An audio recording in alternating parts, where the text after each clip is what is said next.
Okay. In your program, we have just over 98.7 the food for your soul.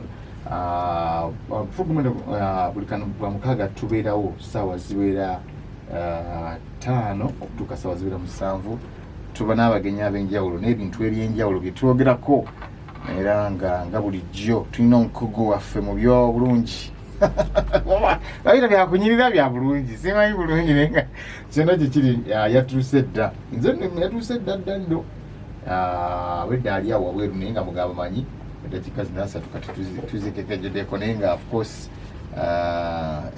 sijja kwerabira buli kasaaba lisukabinga kayambadde naye sikategera bulungi mannya kitengi nekiri ka extension wano ni ku Facebook mugacha ne ku YouTube channel YouTube channel kijja ku video kijja ku daily ando bajja kubanga je bali by evening. Yeah, right. Yeah, so you can subscribe to the YouTube channel Yes My Beauty Center.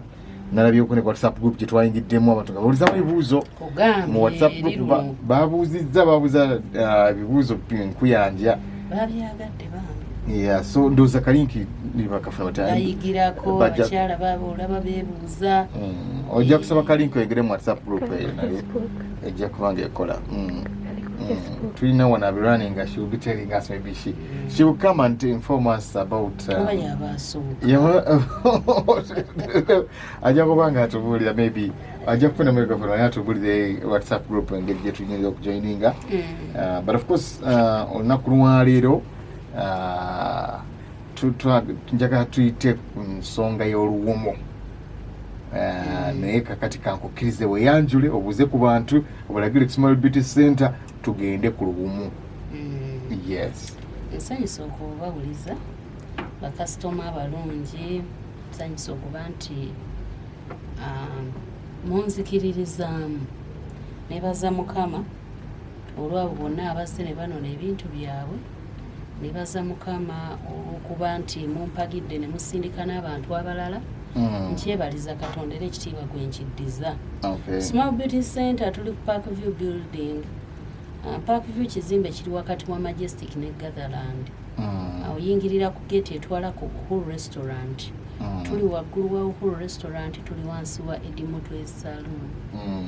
Naye mbwangu gwe bw'ojja noonya wali akapoliisi k'oku paaka enkadde. Otuuka ka poliisi gwe nyweza essimu okube ojja tutuukako.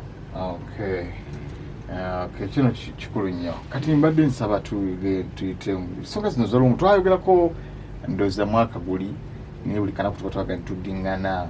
Naye kyeya ensonga eno ndeka nga nze nange nga bulanzi bizigo byange bizigo toyagala mbalabirire nnyo. Ate kati kakati omutawaana oguliwo nti ate kino kyekitegeeza nti tukwetaaga kiraga obukugu. Small Beauty Center tutundira mu package ebintu byaffe byonna. Package kitegeeza ebintu nga tubigasse wamu. Tukuwa okusinziira ffe kye tulaba kye weetaaga. Tetutunda kitali package. Mpozi woba olina akazigo ko kewalaba ku sisitawo n'okaagala gwe kakoppa erinnya ojja yogera bwogezi kazigo linnya lyako tujja kukakuwa. Tetusasuza consultation fee.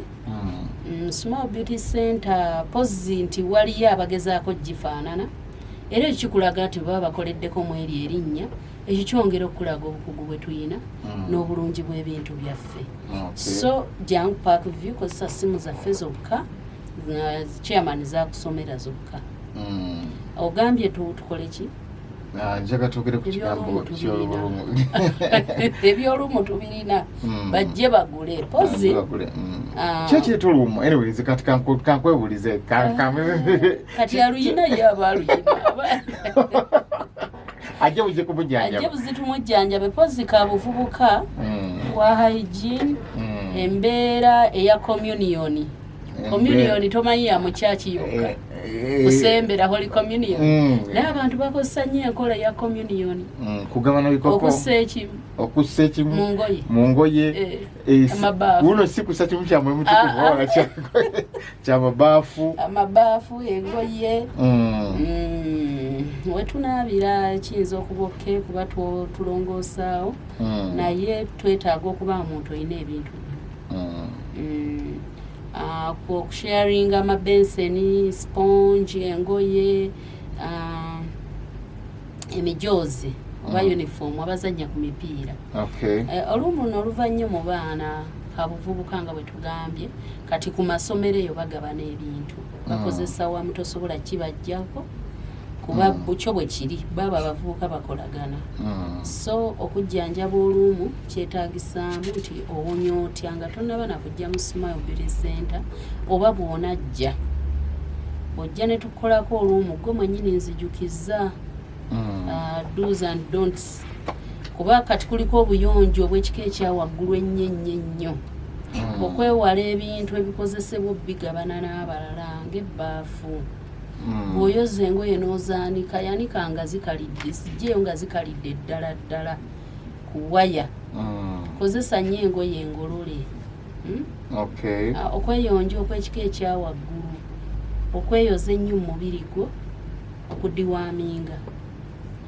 Olina bagamba nti abantu abakulu tebaagala kudiwaaminga naye olumu naddala olusolo lulaga nnyo ki olusolo lulaga nnyo okuba nti omuntu tadiwaaminga ebiwuka ebyo biragira nnyo mu lusolo abamu bakuba n'olututututututu so olumu oluli mu kkala ssebo mulimu olwa bbulaaka ng'omuntu alinga musota ati kyesitya lwe lumu kuba nnyina n'obujulizi omukyala yajja ne batabani be ne bawalabe abaana abalenzi abuuka bagamba nti tulina okutunula ku Anti Shakira oyo tumulabe ne twajja teyaliiyo mukyala n'angamba abadde agenda balinnyisa nnyonyi nga biganye buli wamu ensonga y'olumu nanga jjanjaba oyinza okunnemesa singa oba tookola bino byeggambye so omukyala oyo bambi baali bagonvu ne babikola naye yajja kunneebaza so olumu kintu tokitwala nti kyangu nnyo kizibu nnyo olumu kizibu terujjanjabika kuba ojjanjaba oba olina ebyokwerinda kati omuntu ayinza ogamba banaye kiyinza kuntolera bbanga kisenga mbanga nsizeewo ogwa mukogo omaze nalwo bbanga ki lwaki oyagala owone mu nnaku ntono oyagala kalabule atakala katenga muwogo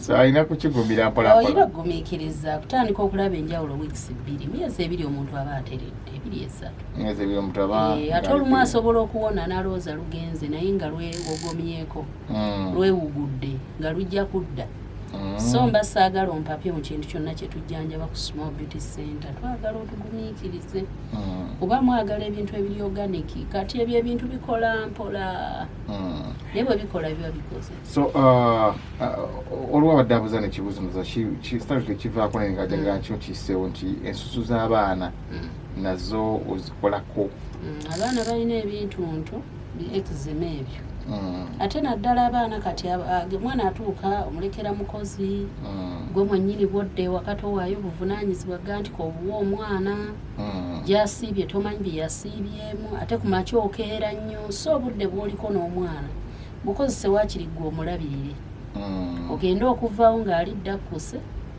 ono ne bw'anaabeera omugayaavu so omwana bw'aba omubiri gwe gulaakinga gutera okkuba ebintuntu abaana mulimu ababeera ne bi allergy era bi eczema tubikolako byonna ku Smile Beauty Center. Wow. Eczema kye kintu ky'ojjanjaba tekiwonera ddala osobola omujjanjaba nawona emyaka 2 nadda n'alabika ngaawo nyine wayita emyezi ne lidda kakati wa eczema nawe bw'oba okwata mu nsawo teweeganye kuba abantu bonna ojja kuba tobannyonnyola bannaye mundaba enze mbadde nga nawa Dokita Shakira olina okukwata mu nsawo n'oteeka kuba tulina n'ebikukuuma ebimukuumira mu kubeera nti asigala amaintaininga. Kati abantu badde bansabye nti ensonga ya package emulungulwe package kyeki maybe tujja bayambako package mubaamu ebizigo package ebintu byenkuwa omala nabyo emyezi 5 ekisooka okuba kisinzira ku bugazi bwa face kisinzira ku bungi bw'ebintu bwenkuwa bbeeyi eryemu naye mubaamu ekizigo kiba kinene kumpi kilo nnamba mubaamu sabbuuni ebitolenga 3 oba 2 ate nga nabyo binene cleanser kaffe kali ke mwagala ennyo ate katulinawo akaaba embalabe ezinnyingi ennyo waliwo ne ke mumanyidde aka bulijjo waliwo oil ebyo ebintu byenkumenyera bingi ate biruwiramu ddala kyogamba tunaalwawo okuwona ebwowona to maintaining ebiseera ebimu goyinza okulaba nga awonye essaawa eyo naye nze ng'omusawo nga ndaba tonnabakola ki kuwonera ddala kati ebintu byaffe bw'oba obigenzeeko si tteeka nti olina kubeera ku ffe bw'olaba nti owonye naawe ng'owonye osobola obivaako naye kibikuggyako ki ng'era wali tofunyeemu mu by'obaddeko kikugwanidde okugumiikiriza kubeera package bw'ogitwala ebintu ebyo n'otuuka ekiseera ng'oyagalako oil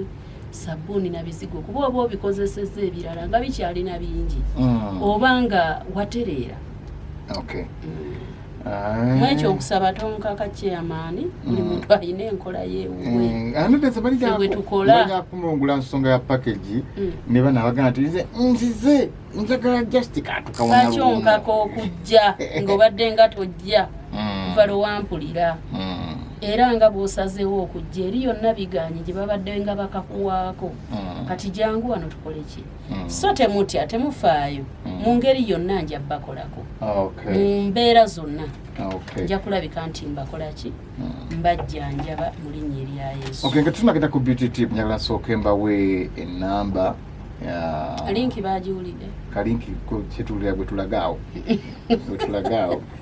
kati tugenda mu contacts okusookera osana omanye nti Facebook page ya Small Beauty Center kweri eri active tuyina account ya Namagembe Shakira zo tunatera okuvayo tuteerera ku page butereevu byonna ebya Smile wano but of course very soon tugenda kuba ku Instagram ne TikTok ngesakire ekintu kitadde kintu kiri ku mutindo tewaliwo namba za WhatsApp ngera zikuwa naye nga waliwo WhatsApp group nyina muwala nga abintaddeko ebyo yateeka ku mutindo aga kampani ennene eyo esaana kino nakino yes kakati zino enamba kuba nasindika noba walinkiba bajja kusindika musindika ku zino enamba nti twagala kuyingira mu group then tubasharingire kalinki kano chairman bagambye abo tebalina simu za WhatsApp omwami oyo mukwate bulungi abatalina simu za WhatsApp jakose yabbaawo be ya mukwano gwe tukakuweereze kati lwobadde naye gwe ng'ogendayo yes kubaako no ideas ennungi nero balina omusajja gwenkedde okunyume naye ali myaka nga 5 mu something mu mukaaga eyo watyo ng'agamba nti ngali mukugezako ga nti ogwo omulembe gwa smartphone naye gwamuleka ne mugaa nti ssebo gwakuleka gutyambu alowooza amanya gye bayita ensolo omulembe gwa nsolo manya biki 777 naye nga kikulu nnyo okubanga munange at least wefuba kuba esimu kati nakuzo yafuuka office esimu yafuuka dduuka kwogula ebintu esimu yafuuka kwegakwobukimu nze ndowooza bw'oba onoonya capital sooka ogula essimu essimu eyo ogiraba essimu okolerako ssente essimu osobola okulangirako ekugattako ebintu bingi n'okumanya okay enamba esookera ddala eri nooti 75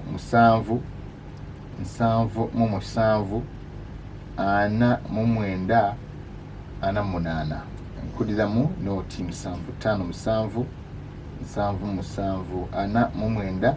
49 tulina nooti 75 39